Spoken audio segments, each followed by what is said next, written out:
باب نمبر 9 آزادی مفت میں نہیں ملتی، اس کی قیمت ادا کرنا پڑتی ہے۔ رڈیارڈ کپلنگ نے کہا تھا، قوم ختم ہو گئی اور اس نے اپنے پیچھے کوئی بھی نشانات نہیں چھوڑے، اور تاریخ اس کی واحد وجہ یہی بتاتی ہے کہ قوم ان حالات کے ساتھ مطابقت نہیں رکھتی تھی۔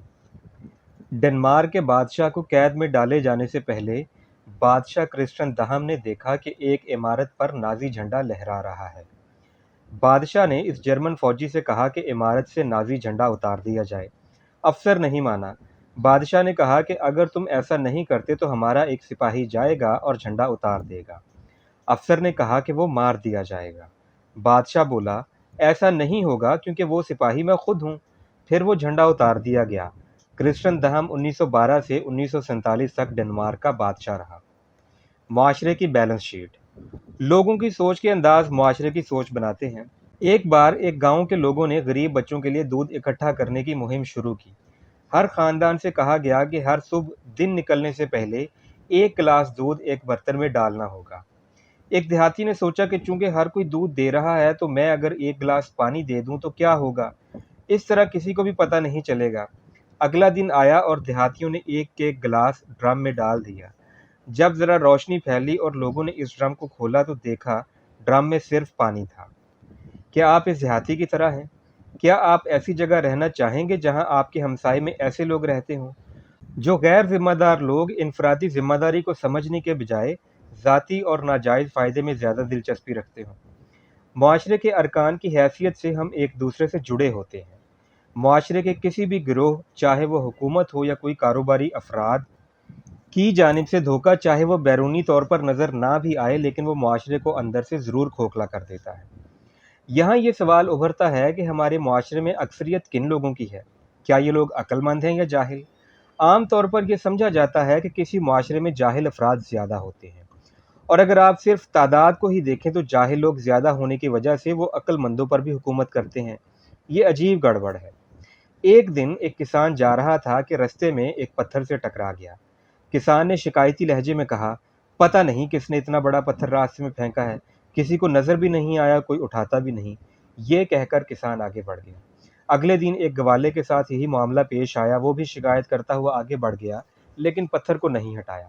پھر ایک دن ایک طالب علم پتھر سے ٹکرایا تو اس نے بڑی مشکل سے وہ بھاری پتھر اٹھایا اور اکیلے ہی راستے سے ہٹا کر صاف کر دیا۔ وہ واپس مڑا تو دیکھا کہ پتھر کے نیچے کاغذ پڑا تھا۔ اس نے کاغذ اٹھا کر دیکھا جس پر لکھا تھا، تم ہی اس قوم کی حقیقی دولت ہو۔ دنیا میں دو طرح کے لوگ ہوتے ہیں، ایک باتیں کرنے والے اور دوسرے کام کرنے والے۔ باتیں کرنے والے صرف باتیں کرتے ہیں اور کام کرنے والے کام۔ اس کہانی کا اخلاقی سبق یہ ہے کہ اگر آپ کسی چیز میں حصہ نہیں لیتے تو آپ کو تنقید کرنے کا بھی حق نہیں ہے۔ معاشرے کی خدمت اصل میں اس جگہ کا کرایہ ہے جو ہم اس معاشرے میں رہنے کے لیے ادا کرتے ہیں۔ جو قوم اپنے فرائض اور حب الوطنی کو بھول جاتے ہیں وہ بدحالی کو دعوت دیتے ہیں اور اسے خدا کی طرف سے سزا قرار دیتے ہیں۔ ہم اپنی جانب مجسم مایوسی کو دیکھتے ہیں لیکن خدا سے دعا کرنے کے علاوہ کچھ نہیں کرتے۔ خدا ان کی مدد کیوں کرے گا جو خود اپنی مدد نہیں کرتے؟ خود سے سوال کرنا اور دور اندیشی کسی بھی معاشرے کی صحت کے لیے بہت ضروری ہے۔ بے عملی اور خالی پن کسی کے لیے بھی اچھائی کا پیغام نہیں ہے۔ بیکار بیٹھنا اور کسی معجزے کا انتظار کرنا تباہی کے علاوہ کچھ نہیں لاتا۔ کسی قوم کی حقیقی دولت مادی وسائل میں نہیں بلکہ اس کے شہریوں میں حوصلے، ہمت اور راست بازی سے عبارت ہوتی ہے۔ دوسرے انسانوں کی مدد کرنا بہت آئیڈیل سی بات لگتی ہے لیکن یہی وہ واحد راستہ ہے جس سے ہم یہ ثابت کر سکتے ہیں کہ ہم میں اچھائی موجود ہے اور ہم دوسروں کا خیال رکھتے ہیں۔ تمام عظیم اقوام اپنی آپ بیتیاں لوگوں کے عمل یا بے عملی کی وجہ سے لکھتی ہیں۔ ہمیں یہ جاننے کی ضرورت ہے کہ ہم مسئلے کا حل ہیں یا مسائل کا حصہ، اور اگر ہم مسائل کے حل کا حصہ نہیں ہیں تو لازماً ہم مسائل کا حصہ ہیں۔ بے لوث یا لا تعلق۔ اپنی خواہشات کو کم کرنا اطمینان بخش ہوتا ہے جو ہمیں حقیقی خوشی کی جانب لے جاتا ہے۔ لوگ اس ذہنی خوشی کے حصول کے لیے جنگلوں اور پہاڑوں کا رخ کر چکے ہیں۔ جدید دنیا میں بے لوثی کی مثال مدر ٹریسا ہے جو دنیا کے غریب ترین لوگوں کے لیے کھڑی ہوئی۔ اس کے کام اس کے حوصلے کی وجہ سے تھے۔ اپنے مقاصد کے حصول کے لیے اس نے راست بازی سے کام لیا۔ جن لوگوں نے اس کے کام کو ذاتی مشہوری کا نام دیا اس نے ان کا بھی سامنا کیا۔ اس نے کمزوروں کی فلاح کے لیے کرپٹ اتھارٹی کو نظر انداز کیا۔ اس نے اپنا ملک چھوڑا اور پسے ہوئے طبقے کو اوپر اٹھانے کے لیے کلکتہ کی گلیوں میں کام کیا۔ جس حوصلے کا مظاہرہ اس نے کیا اس سے اس عورت کا قد کاٹ دنیا کی نظروں میں کسی دیو جیسا ہو گیا۔ انسانیت کے لیے اس کی بے لوث خدمات کی وجہ سے یہ دنیا رہنے کے لیے ایک بہترین جگہ بن گئی۔ وہ ہاتھ جو انسانیت کی مدد کریں وہ دعا کرنے والے ہونٹوں سے 1000 درجہ بہتر ہے۔ سقراط نے کہا تھا، مجھے یقین ہے کہ کوئی خواہش نہ رکھنا خدائی صفت ہے۔ اب یہ بات بھی لا تعلقی ہے نہ کہ بے لوثی۔ جو لوگ زندگی میں لا تعلق ہوتے ہیں اصل میں وہ ناکام ہوتے ہیں۔ اکثر اوقات ہم اپنی آسانی کے لیے لا تعلقی کو بے لوث ہونے کا لیبل لگا دیتے ہیں۔ آپ کے ہمسائے میں کسی پر ظلم ہو رہا ہو اور آپ سکون سے سوتے رہیں کیونکہ آپ کو یقین ہے کہ اگلی باری آپ کی ہے۔ عوام کے لیے کوئی نہ کوئی سرگرمی کرنا کسی بھی انسان کی پہلی ذمہ داری ہے۔ عوامی فلاح سے عدم تعلق رکھنا کسی معاشرے کی مجموعی گراوٹ کی پہلی وجہ ہے۔ لا تعلقی ایک لعنت ہے۔ وہ دل جو معاشرے میں ناانصافی اور دکھ درد کو دیکھ کر کسی انسان کو تکلیف نہیں ہوتی تو وہ روحانی طور پر مردہ ہو چکا ہے۔ لوگوں کو حقیقت سے نظریں چراتے ہوئے دیکھنے کا مطلب ہے کہ وہ اپنی مرگ کا سامان جمع کر رہے ہیں اور اسے دیکھ بھی رہے ہیں۔ معاشرے میں لوگوں کی دیگر شہریوں کے لیے لا تعلقی دنیا کی سب سے بڑی لعنت ہے۔ لا تعلقی غیر انسانی جذبہ ہے۔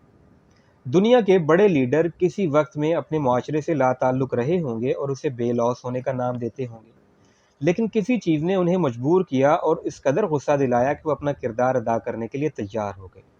اکثر آپ نے سنا ہوگا کہ غصہ کمزور لوگوں کی نشانی ہے، لیکن اگر آپ ماضی کی جانب نظر دوڑائیں تو آپ کو پتہ چلے گا کہ جب تک کسی انسان کو غصہ نہیں آتا تو کوئی تبدیلی بھی واقع نہیں ہوتی۔ کیا یہ غیر انسانی رویہ نہیں ہے کہ کسی انسان کو دکھ اور تکلیف میں دیکھیں اور ہم اس سے لا تعلق ہو جائیں؟ کیا یہ ہمارا فرض نہیں ہے کہ ہم بے آوازوں کی آواز بنیں؟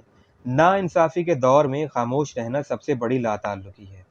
ہمدردی کا مطلب ہے کہ کسی شخص کے درد کو محسوس کرنا اور پھر اس کو اس صورتحال سے باہر نکالنا۔ مارٹن نیوملر نے کہا تھا، جرمنی میں پہلے وہ کمیونسٹوں کے لیے آئے، میں نہیں بولا کیونکہ میں کمیونسٹ نہیں تھا۔ پھر وہ یہودیوں کے لیے آئے، میں خاموش رہا کیونکہ میں یہودی نہیں تھا۔ پھر وہ مزدور تنظیموں کے لیے آئے لیکن میں خاموش رہا کیونکہ میں ان کا نمائندہ نہیں تھا۔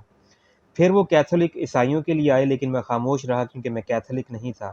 آخر میں وہ میرے لیے آئے اور میرے لیے آواز اٹھانے والا کوئی نہیں تھا۔ معاشرے میں خلفشار۔ ہر معاشرے میں کچھ لوگ ایسے ہوتے ہیں جو کام نہیں کرنا چاہتے، کچھ ڈرتے ہیں اور کچھ کو لوگوں کی کوئی پرواہ نہیں ہوتی۔ ایسے لوگ معاشرے میں اچھی لیڈرشپ کے فقدان کی وجہ ہوتے ہیں۔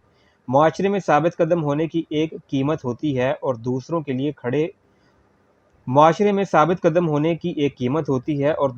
کھڑے ہونے کی بھی ایک قیمت ادا کرنا پڑتی ہے۔ اچھے شہری معاشرے پر بھروسہ نہیں کرتے بلکہ معاشرہ ان پر بھروسہ کرتا ہے۔ ایڈمنڈ برک نے کہا تھا، برائی کے پھیلنے کے لیے یہی کافی ہے کہ اچھے لوگ اپنا کردار ادا کرنا چھوڑ دیں۔ اتفاق کی طاقت۔ بٹیروں کا ایک جھنڈ تھا جو بہت امن کے ساتھ زندگی گزار رہا تھا۔ انہوں نے ایک دوسرے سے وعدہ کر رکھا تھا کہ اگر کوئی شکاری کبھی بھی جال پھینکے گا تو وہ جال سے اپنا سر باہر نکالیں گے اور اس قدر زور لگا کر اڑیں گے کہ شکاری کے جال سمیت اڑ جائیں گے، اور پھر کسی نہ کسی طرح وہ جال سے باہر نکل آئیں گے اور ایک سکون کی زندگی گزاریں گے۔ شکاری انہیں کبھی نہیں پکڑ سکا کیونکہ وہ اتحاد سے رہتے تھے۔ شکاری کی ایک ہی خواہش تھی کہ کسی طرح وہ ان کو آپس میں لڑوا دے۔ ایک دن اس کی یہ خواہش پوری ہو گئی۔ ایک دن پرواز سے نیچے اترتے ہوئے ایک بٹیر دوسرے سے ٹکرا گیا جس کو چوٹ لگی تھی اور وہ لڑنے لگا۔ پہلے نے اپنی غلطی کی معافی مانگی لیکن وہ نہیں مانا۔ وہ بولا کہ میں جال کا سارا وزن اٹھاتا ہوں اور تم مفت میں اڑتے ہو۔ دوسرے نے بھی ترکی بترکی جواب دیا۔ یہ دیکھ کر شکاری نے اپنا جال پھینکا۔ وہ آپس میں لڑ رہے تھے، وہ جال کو اڑانا بھول گئے اور شکاری اپنے مقصد میں کامیاب ہو گیا۔ اس کہانی سے یہ سبق ملتا ہے کہ باہر کے لوگ ہماری کمزوریوں کا فائدہ اسی وقت اٹھاتے ہیں جب ہم میں کوئی کمی ہوتی ہے، ورنہ تو وہ بے یار و مددگار ہوتے ہیں۔ بالکل اسی طرح کچھ معاشروں میں مسائل اندر سے جنم لیتے ہیں۔ لوگوں کی بہترین انفرادی کاوشیں معاشرے میں بہتری لا سکتی ہیں۔ یہ کوششیں در حقیقت ایک تحریکی رد عمل پیدا کرتی ہیں جس سے دیگر لوگ بھی متحرک ہوتے ہیں اور معاشرے میں بہتری کا عمل شروع ہو جاتا ہے۔ مختلف لوگوں کی یہ کوششیں معاشرے کو بہتر بنانے کے لیے بہت پوٹینشیل رکھتی ہیں۔ ایک بہت بڑا دریا چھوٹی چھوٹی ندیوں اور دریاؤں کا ملاپ ہوتا ہے۔ اسی طرح جب بہت سے قربانی کا جذبہ رکھنے والے شہری اکٹھے ہوتے ہیں تو معاشرہ طاقتور ہوتا ہے۔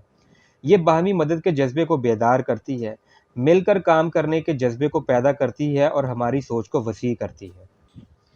الیگزینڈر اول سولجینسن نے کہا تھا، انسانیت کی معراج اسی میں ہے کہ معاشرے میں ہر کام کو ایک دوسرے سے متعلق بنا دیا جائے۔ ہمیں دو سچائیوں کو کبھی نہیں بھولنا چاہیے، ایک یہ کہ عظمت اچھائی سے برآمد ہوتی ہے اور جمہوریت ایک دم سے ختم نہیں ہو سکتی۔ یہ لوگوں کی عدم تعلقی کی وجہ سے ایسی ہو جاتی ہے کہ مزید چل نہیں سکتی۔ جان ایف کینیڈی کا کہنا ہے، یہ نہ کہو کہ میرا ملک میرے لیے کیا کر سکتا ہے، بلکہ یہ کہو کہ میں اپنے ملک کے لیے کیا کر سکتا ہوں۔ اچھے شہریوں کے لیے حب الوطنی زندگی گزارنے کا ایک راستہ ہوتا ہے۔ ذمہ دار شہری ایک مشن کے تحت زندگی گزارتے ہیں۔ دنیا کے تمام عظیم لیڈروں کا ایک ذاتی ایجنڈا ہوتا ہے جو ان کے قومی ایجنڈے سے مطابقت رکھتا ہے۔ ان کا کوئی خفیہ ایجنڈا نہیں ہوتا۔ ایک آزاد قوم کو کبھی اس انسان کو نہیں بھولنا چاہیے جس نے ان کو آزادی دلوانے میں اہم کردار ادا کیا ہو۔ جو قوم اپنی آزادی کے کرداروں کو بھول جاتی ہے وہ اصل میں ہارنا شروع کر دیتی ہے۔ ایک نظم ہے، خدا اور سپاہی۔ خدا اور سپاہیوں کو سب لوگ ہی پسند کرتے ہیں، لیکن صرف مشکل کے وقت میں، کیونکہ جب جنگ ختم ہو جاتی ہے اور ہر چیز ٹھیک ہو جاتی ہے تو خدا کی عبادت روک دی جاتی ہے اور بوڑھے سپاہی کو بلا دیا جاتا ہے۔ حب الوطنی، کیا یہ ضروری ہے؟ تاریخ انسانی میں حب الوطنی کی روایت کو بہت تنقید کا سامنا بھی رہا ہے۔ سیموئل جانسن کے مطابق حب الوطنی کسی بدماش کی آخری جائے پناہ ہوتی ہے۔ اگر غداری کو حب الوطنی کا لبادہ اوڑھ دیا جائے تو سیموئل بالکل ٹھیک کہتا ہے، لیکن یہ حب الوطنی نہیں ہے۔ اگر ایسا ہی ہوتا تو جارج واشنگٹن، لی کوان اور لنکن غدار ہوتے۔ یہاں تین سوال پیدا ہوتے ہیں۔ ایک، حب الوطنی ایک قومی فخر ہے یا محض خود پسندی؟ دو، کیا دفاع پر خرچ کرنا ملکی وسائل کو ضائع کرنا ہے؟ تین، کیا گلوبل ولیج کے دور میں حب الوطنی ایک دقیانوسی جذبہ نہیں ہے؟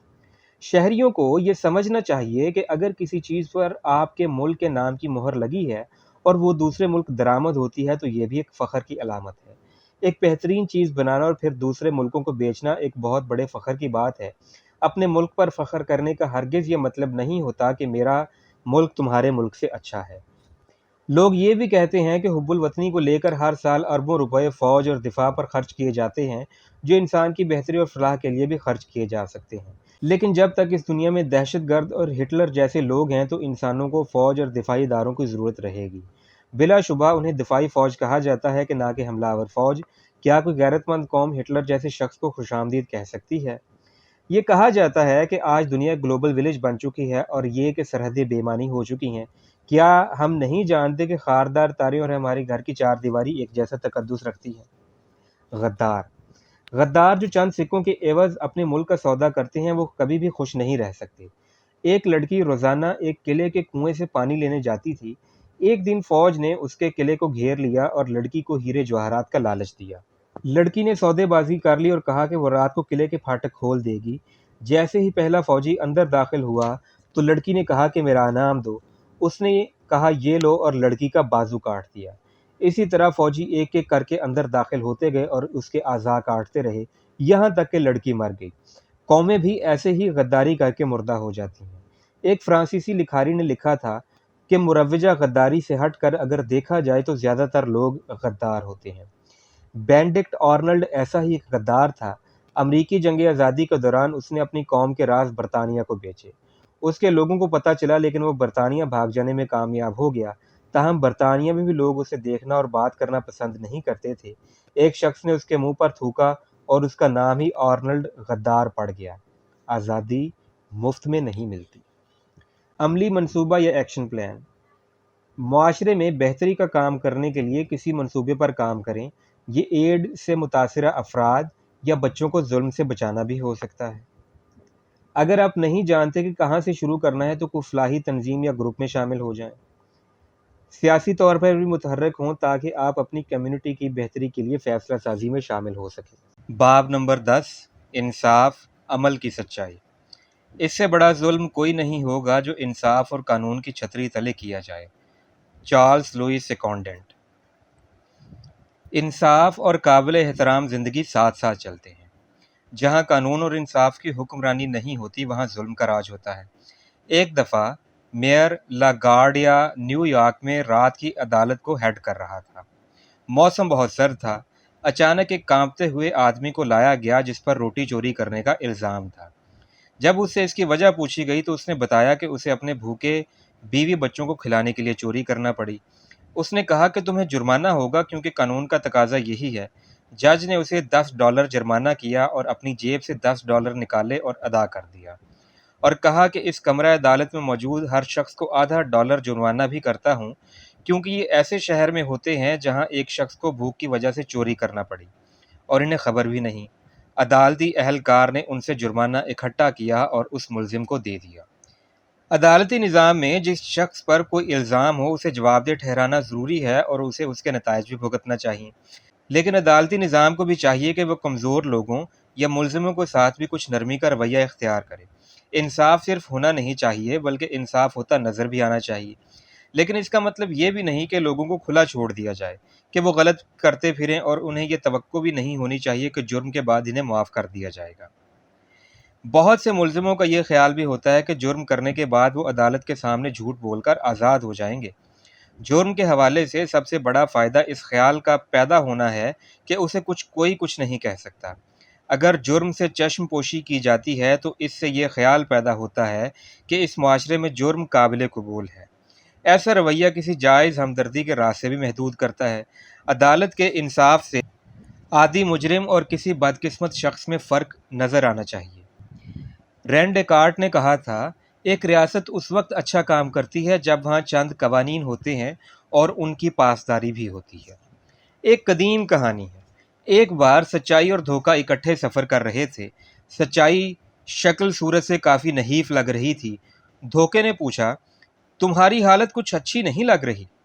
اس نے جواب دیا، ہاں، لوگ میری قدر نہیں کرتے بلکہ میرا مذاق اڑاتے ہیں۔ دھوکے نے اسے کہا کہ تم میرے ساتھ آؤ، تمہاری زندگی بدل جائے گی۔ سچائی نے کہا کہ میں تمہارے ساتھ چلنے کو تیار ہوں لیکن تمہارے خلاف کوئی بات نہیں کروں گی۔ سچائی نے اس لیے جھوٹ کے ساتھ جانے کا فیصلہ کیا، اس لیے نہیں کہ اس کی حالت اچھی نہیں تھی بلکہ اس لیے کہ وہ بھوکی تھی۔ وہ ایک اچھے ہوٹل میں گئے، جھوٹ نے کھانے کا آرڈر دیا اور انہوں نے بہت اچھا کھانا کھایا، لیکن اس سے پہلے کہ وہ بل ادا کرتے جھوٹ نے چلانا شروع کر دیا اور کہا کہ ویٹر ان کا بقایا ادا نہیں کر رہا۔ ویٹر کو بلایا گیا تو وہ حیران رہ گیا اور کہا کہ مجھے تو ابھی بل ہی نہیں دیا تو بقایا کیسا؟ اس پر جھوٹ نے چیخنا چلانا شروع کر دیا اور کہا، تم معصوم لوگوں کو دھوکہ دیتے ہو۔ مینیجر کو اپنے ہوٹل کی شہرت کا خیال آ گیا اور اس نے کہا کہ آپ ٹھیک کہتے ہیں، ساتھ ہی اس نے اپنی جیب سے بقایا بھی ادا کیا۔ سچ اور جھوٹ نے دیکھا کہ مینیجر نے بیرے کے احتجاج کے باوجود اسے ہی ڈانٹا کہ وہ اسے نوکری سے فارغ کر دے گا۔ ویٹر نے حیرانی سے سوچا کہ شاید سچائی نے محنت سے کام کرنے والوں کو چھوڑ دیا ہے۔ سچائی نے کہا کہ میرے غلط فیصلے سے میری بھوک مٹ گئی۔ دھوکہ ہوٹل سے باہر آ گیا اور پہلے سے زیادہ اونچا لمبا لگ رہا تھا۔ سچائی اس کے ساتھ مزید نہیں چل سکی اور یہ دوستی یہیں ختم ہو گئی۔ مہاتما گاندھی کا کہنا ہے، بھوکے پیٹ کے کوئی اصول نہیں ہوتے۔ جب دولت بولتی ہے تو سچ خاموش رہتا ہے۔ خاموشی اور راست بازی دو الگ چیزیں ہیں۔ اگر کوئی شخص خاموش ہے تو اس کا یہ مطلب نہیں کہ وہ سچا ہے۔ تاریخ میں خاموش رہنے سے زیادہ جھوٹ بولے گئے ہیں جب ہمیں بولنا چاہیے تھا۔ ایک اچھے اور ایماندار جج کو اس بات کا تعین کرنا ہوتا ہے کہ کیا درست ہے، نہ کہ کون درست ہے۔ عدالتی سچائیوں سے دل نہ تو بدل سکتے ہیں، لیکن اس سے کم از کم یہ ضرور ہوتا ہے کہ لوگ بے حس نہیں ہوتے۔ آج کی دنیا کو خیرات سے زیادہ انصاف کی ضرورت ہے۔ بعض اوقات خیرات انصاف کے نہ ہونے کی وجہ سے ضروری ہو جاتی ہے۔ کسی بھی عظیم کام کے پیچھے انصاف کی ضرورت ہوتی ہے۔ بعض اوقات ناانصافی کو روکا نہیں جا سکتا، لیکن ایسا وقت نہیں آنا چاہیے کہ لوگ ناانصافی کے خلاف احتجاج نہ کریں۔ وہ قانون جو مجرم کو سزا نہ دے سکے وہ عام شہری کو اپنے احترام پر راضی نہیں کر سکتا۔ ایک اچھے معاشرے کو نہ صرف قانون کی ضرورت ہوتی ہے کہ برے لوگوں کو روکا جا سکے، بلکہ اچھے لوگوں کو برے قوانین سے بچانا بھی ضروری ہے۔ کچھ لوگ تو اپنی کمزوریوں کی وجہ سے غلط کام کرتے ہیں، جبکہ کچھ لوگ جان بوجھ کر ایسے مواقع کی تلاش میں رہتے ہیں کہ غلط کریں۔ جرم ان صورت حالات کو نظر انداز کرنا ہے جس سے لاقانونیت جنم لیتی ہے۔ ایک روٹی کی چوری کے لیے سزا کیا ہوگی؟ ایک بے روزگار آدمی شدید افلاس کا شکار تھا۔ اس کا خاندان بھوکوں مر رہا تھا۔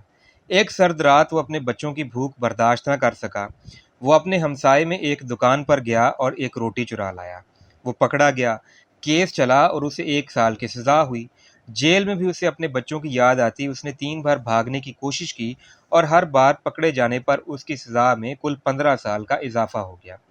جب وہ باہر آیا تو اتنا بے ہوش ہو چکا تھا، اور یہ سب معاشرتی رویے کی وجہ سے تھا۔ ہر بار فیصلے کے آخر پر ہم سوچتے ہیں کہ کون درست تھا یا کس کا جھوٹ زیادہ اچھا تھا۔ حلف اٹھا کر جھوٹ بولنا کسی کا مستقبل تباہ کرنے کے مترادف ہوتا ہے۔ اکثر کیسوں میں استغاثہ اور صفائی مختلف کہانیاں پیش کرتے ہیں۔ بعض اوقات یہ متضاد کہانیاں سمجھ کے اختلاف کی وجہ سے بھی ہوتی ہیں، لیکن اکثر اوقات جان بوجھ کر جھوٹی کہانیاں سنائی جاتی ہیں تاکہ زیادہ سے زیادہ فائدہ حاصل کیا جا سکے۔ انصاف کے راستے کو روکنا بھی قوم سے غداری ہے۔ جہاں انصاف نہیں ہوتا، وہ ریاست اپنے شہریوں کے خلاف ایک منظم سازش بن جاتی ہے، اور انصاف نہیں ہو سکتا۔ معاشرے میں کسی کے ساتھ بھی ناانصافی کسی بھی جگہ ہونے والے انصاف کے لیے ایک خطرہ ہے۔ کوئی بھی ملک قائم نہیں رہ سکتا جہاں اول لا قانونیت قانون بن جاتی ہے، دوم مجرموں کو سزا نہیں ملتی، سوم بے ایمان کو نوازا جاتا ہے، چہارم شہری لا تعلق ہو جاتے ہیں، اور پنجم جہاں قانون کے محافظ ہی قانون توڑنے والے بن جاتے ہیں۔ انصاف اور قانون ساتھ ساتھ چلتے ہیں، ایک کے بغیر دوسرا قائم نہیں رہ سکتا۔ جب بھی کوئی مقدمہ کھلتا ہے تو یہ عدالت اور انصاف کا بھی امتحان ہوتا ہے۔ ضروری نہیں کہ قانون ہمیشہ انصاف سے ہم آہنگ ہو، اور ہر تحقیق ضروری نہیں کہ سچائی کی تلاش ہو، یہ صرف جھگڑے کا تصفیہ ہو سکتا ہے۔ اولیور وینڈل ہومز جونیئر نے کہا تھا، نوجوان، یہ قانون کی عدالت ہے، انصاف کی نہیں۔ انصاف کی عدم موجودگی میں قانون بے معنی ہو جاتا ہے۔ لوگ سخت قانون کو ناپسند نہیں کرتے، بلکہ چنیدہ انصاف کو ناپسند کرتے ہیں۔ اگر کوئی عدالتی نظام ہماری ذہانت کو متاثر نہیں کرتا تو یہ اچھا نہیں ہے۔ اگر ہمارے ضمیر کو خراب کرے تو یہ مجرمانہ ہے، اور اگر یہ کردار کو خراب کرے تو بہت ہی برا ہے۔ ایک کرپٹ معاشرے میں دو طرح کے نظام چلتے ہیں۔ وہاں ہر کام کے لیے ایک سرکاری اور غیر سرکاری طریقہ کار ہوتا ہے۔ جو کام پیسے سے شروع ہوتا ہے اس کا انجام بلیک میل اور بھتہ خوری ہوتا ہے، اور یہ معاشرے کو تباہ بھی کرتا ہے۔ ایک کرپٹ معاشرے میں جرم کے شریک اور جرم کے متاثرین میں فرق۔ اگر میں کسی لائسنس کے لیے درخواست دیتا ہوں اور رشوت کے ذریعے لائسنس حاصل کر لیتا ہوں، جبکہ ایک اور زیادہ حقدار اس سے محروم رہ جاتا ہے، تو میں شریک جرم ہوں اور دوسری پارٹی جرم سے متاثرہ۔ آئیے زندگی اور موت کی صورتحال پر غور کرتے ہیں۔ اگر آپ کی گلی میں کسی شخص کا خون بہہ رہا ہو اور آپ اسے ہسپتال نہ لے جائیں تو محسوس ہوگا کہ کوئی بھی پرواہ نہیں کرتا۔ کسی کرپٹ معاشرے میں اگر آپ کسی کو رشوت دیتے ہیں تو وہ اسے ہی درست سمجھتا ہے۔ آپ کے اصول آپ کو سکھاتے ہیں کہ رشوت بری چیز ہے۔ یہاں سوال یہ پیدا ہوتا ہے کہ آپ اس شخص کو ہسپتال لے کر جائیں گے یا رشوت دیں گے؟ اب فرض کریں کہ آپ رشوت دیں گے۔ قانونی طور پر تو آپ نے رشوت دے کر جرم کیا ہے، لیکن انسانی بنیادوں پر آپ نے ایک زندگی بچائی ہے۔ کئی سال بعد اگر مجھے بے قصور قرار دے دیا جاتا ہے تو کسے پرواہ ہے؟ آخر تو ہم سب کو مرنا ہی ہے۔ میں نے قانون کو توڑا لیکن میں نے ایک جان بچائی۔ اب سوال یہ ہے کہ کیا میں جرم میں شریک ہوں یا اس سے متاثر؟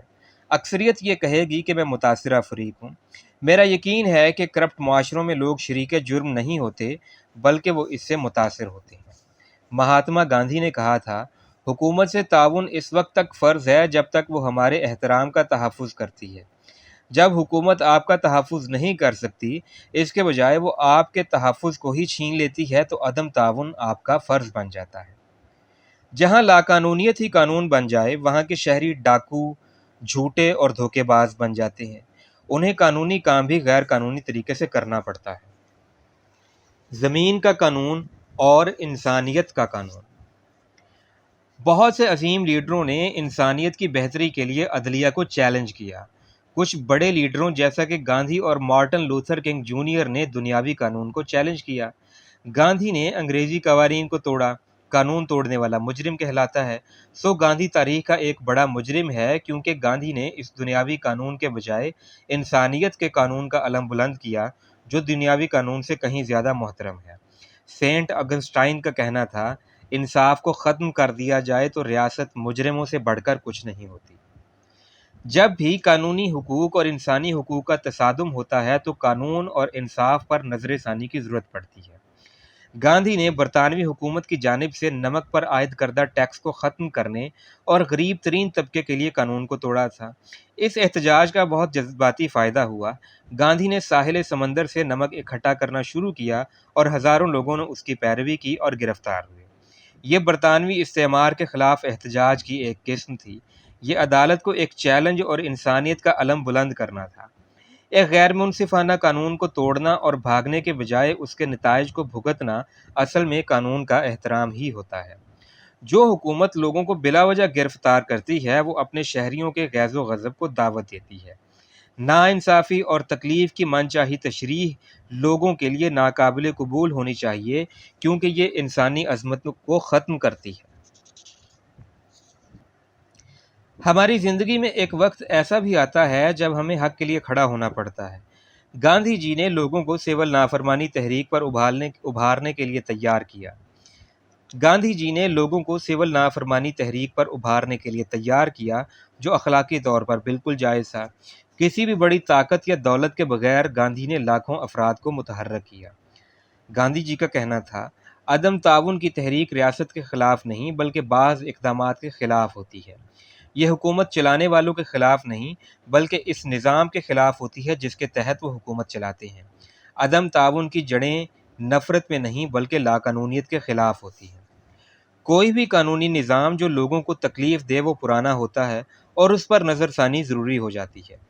بسا اوقات انسانیت اور انسانی اقدار کے لیے کھڑے ہونا امن کو قائم کرنے کے لیے زیادہ اہم ہوتا ہے۔ بعض اوقات اپنا حق منوانے کی خاطر پرامن شہری بھی پریشانی پیدا کر سکتے ہیں۔ اگر اپنے حقوق کے لیے کھڑے ہونا ایک جرم ہے تو ہر شہری کا فرض ہے کہ وہ یہ جرم کرے۔ جب ایک معصوم شہری کو جیل میں ڈالا جاتا ہے تو باقی شہریوں کا فرض ہے کہ وہ اس کے خلاف احتجاج کریں اور جیل جانے کے لیے تیار رہیں۔ اگر شہری قانون کی حکمرانی کے لیے خود تیار نہ ہو تو کوئی بھی ادارہ انہیں اس کے لیے مجبور نہیں کر سکتا۔ ایسے لوگوں کو قانون شکن کا نام بھی دیا جاتا ہے۔ مثال کے طور پر بوسٹن ٹی پارٹی کے وقت امریکی فریڈم فائٹرز نے چائے کی پتی کو سمندر میں بہا دیا تھا۔ انگریزی استعمار نے انہیں قانون شکن کا نام دیا، لیکن انہوں نے اپنے شہریوں کے مفاد کے لیے بہترین کام کیا۔ وہ اس ناانصافی کے خلاف احتجاج کر رہے تھے جس کا وہ شکار تھے۔ جسٹس لوئی ڈی برانڈس کا کہنا تھا، اگر کوئی حکومت خود قانون توڑتی ہے تو یہ لاقانونیت کو پیدا کرتی ہے اور ہر شہری اپنا قانون خود بناتا ہے۔ جو قوانین نافذ نہ ہو سکیں وہ ان حقوق کی طرح ہوتے ہیں جو کبھی نہیں ملتے۔ جب لاقانونیت اور انتشار کرپٹ لوگوں کے لیے فائدہ مند بن جائے تو وہ ایسے اقدامات کی مخالفت کرتے ہیں جس سے معاشرے میں امن قائم نہ ہو۔ انصاف کا نہ ہونا کسی بھی معاشرے کی گراوٹ کی دلیل ہوتا ہے۔ جب بھی کوئی شخص انصاف کے لیے کھڑا ہوتا ہے تو در حقیقت وہ انسانیت کے لیے کھڑا ہوتا ہے۔ انصاف اسی وقت ملتا ہے جب اس کے راستے میں حائل رکاوٹوں کو ختم کر دیا جائے۔ ہمیں اس بارے میں بہت واضح سوچ رکھنا چاہیے کہ ہم نے کہاں دیواریں بنانی ہیں اور کہاں پل تعمیر کرنے ہیں۔ انصاف کسی بھی مہذب معاشرے کا حتمی مقصد ہے۔ جب تک انصاف حاصل نہیں ہو جاتا اس کا تعاقب ضروری ہے۔ انصاف کا یہ کہنا ہے کہ تمام انسان برابر ہے اور زندگی، خوشی اور آزادی ان سب کا برابر حق ہے۔ اگر انصاف قیمتی ہے تو اس کے لیے لڑنا بھی اہم ہے۔ قانون ان مہم جو شہریوں کے لیے بنائے جاتے ہیں جو قوانین اور معاشرے کی اقدار کا احترام نہیں کرتے۔ اگر شہریوں کی بڑی تعداد قانون کا احترام نہ کرے تو اس کا مطلب ہے کہ طرز حکومت کمزور ہے۔ ایک عقل مند حکومت جانتی ہے کہ حکومت کیسے کرنا ہے اور کیسے لوگوں کے ساتھ اچھے طریقے سے معاملات کرنے ہیں۔ ایک آدمی بہت بڑی جائیداد چھوڑ کر مرا۔ اس کے 2 بیٹے تھے اور دونوں جائیداد کی تقسیم پر لڑ رہے تھے۔ ان کے نزدیک ایک عقل مند آدمی بھی رہتا تھا۔ وہ اس کے پاس گئے اور کہا کہ جو بھی تم فیصلہ کرو گے وہ ہمیں قبول ہوگا۔ اس آدمی نے کہا کہ ایک بھائی اپنی سمجھ کے مطابق جائیداد تقسیم کرے گا اور دوسرا بھائی اپنی پسند کے مطابق زمین لے گا۔ اس طرح یہ معاملہ بنا لڑائی کے حل ہو گیا۔ اس آدمی نے یہ فیصلہ جس بنیاد پر کیا وہ ہمدردی کا اصول تھا۔ اس نے ایک بھائی کو بلایا اور کہا کہ وہ اپنے دوسرے بھائی سے ہمدردی کا معاملہ کرے۔ بینجامن ڈزرائیلی کا قول ہے، قابل احترام زندگی کا حصول انصاف کی صورت میں ہی ممکن ہے اور انصاف عمل کی سچائی ہے۔ عملی منصوبہ یا ایکشن پلان۔ اول، اپنے ارد گرد 3 ایسے لوگوں کو تلاش کریں جنہیں انصاف کی ضرورت ہو۔ دوم، اگر وہ آپ کی شمولیت کو خوش آمدید کہیں تو ان سے تفصیلات معلوم کریں۔ سیوم، 3 ایسے ذرائع تلاش کریں جن میں بہتری کی ضرورت ہو اور جس سے نظام میں مستقل بہتری آ سکے۔